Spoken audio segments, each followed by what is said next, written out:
আতিউ আল্লাহ, তুমি আমার আল্লাহর ইত্তেবা করো, আমার আল্লাহ মানো, ওয়া আতিউর রাসূল, এরপরেই তুমি আমার রাসূল মানবে। একসাথে বলুন আল্লাহু আকবার। এখন কেন রাসূল মানবো তার কয়েকটা ব্যাখ্যা দিই।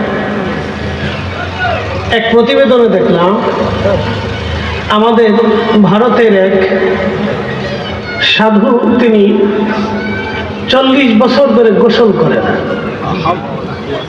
কি বুঝলেন আপনি? কত বছর গোসল নাই? বলে কেন? 40 বছর গোসল না করে সে তার চেষ্টা মোতাবেক, তারা তাদের ধর্মে আমি কটাক্ষ করব না, সে ভগবান অন্বেষণ করতেছে। এটা করতে পারে, কিন্তু আমার প্রশ্ন হচ্ছে এই সাধুর আদর্শ যদি পৃথিবীতে বাস্তবায়িত হয় তাহলে পৃথিবীতে কেউ গোসল করতে পারবে না। আসতে হলো কেন? এই সাধুর আদর্শ যদি পৃথিবীতে বাস্তবায়িত করতে হয় তাহলে সবাইকে গোসল বাদ দিতে হবে। আর সবার গোসল যদি বাদ হয় তাহলে সাবান কোম্পানি মার খাবে, শ্যাম্পু কোম্পানি। তাহলে বোঝা গেল তার এই আদর্শ পৃথিবীতে বাস্তবায়ন করা সম্ভব। আর এক সাধু, তিনি মাথার উপরে ঘাস জন্মায়। কারণ কি? মানব জাতির শান্তির জন্য সে মাথার উপর ঘাস জন্মায়, তাকে বলে ঘাস বাবা। তার আদর্শ যদি পৃথিবীতে বাস্তবায়িত করতে হয় তাহলে সবার মাথায় ঘাস উঠাইতে হবে। আসতে বলেন কেন? আচ্ছা, আর এক সাধু 40 বছর ধরে হাত উঁচা করে রাখছে, সে কাপড়ই হাত নিচে নামায় না।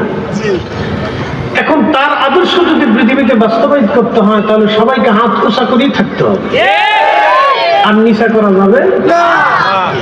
তাহলে বোঝা গেল এটাও ভুল, অবাস্তব। আরেকটু লক্ষ্য করে কথাগুলি অত্যন্ত গুরুত্বপূর্ণ। আর এক সাধু আছে যাদেরকে নাগা সাধু বলে, এটা তাদের ধর্ম, আমি কটাক্ষ করতেছি না, বোঝার জন্য বলতেছি।